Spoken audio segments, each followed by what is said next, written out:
25 vjeçari Bledar Osja nga Maba e Lezhës është i arrestuar i katërt në kuadër të operacionit antikanabis të koduar poker, që u finalizua me sekuestrimin e 1 ton marijuane.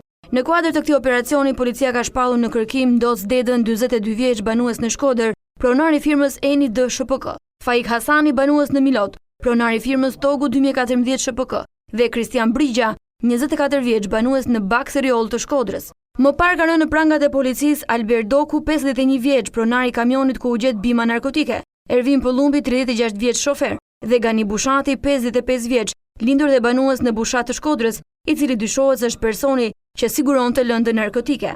Mbrëmjen e të dielës në portin e Durrësit u ndalua kamioni me targa 8201R, që transportonte lëndë narkotike drejt Italisë. Në kamion gjatë kontrollit u gjet një sasi prej 1 ton lëndë narkotike kanabis sativa.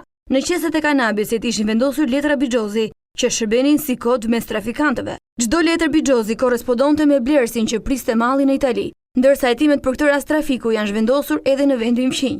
Skema e trafikimit të lëndëve narkotike tregon se kemi të bëjmë me një grup të mirë organizuar dhe të specializuar në këtë drejtim. Policia kishte marrë informacionin në rrugë operative për sasinë e bimës narkotike. Marijuana dyshohet se ishte kultivuar në zonat malore të Shkodrës dhe Mirditës dhe magazinohej në Bushat e Milot, e më pas nisej drejt Durrësit, ku më pas bëhej trafiku drejt Italisë.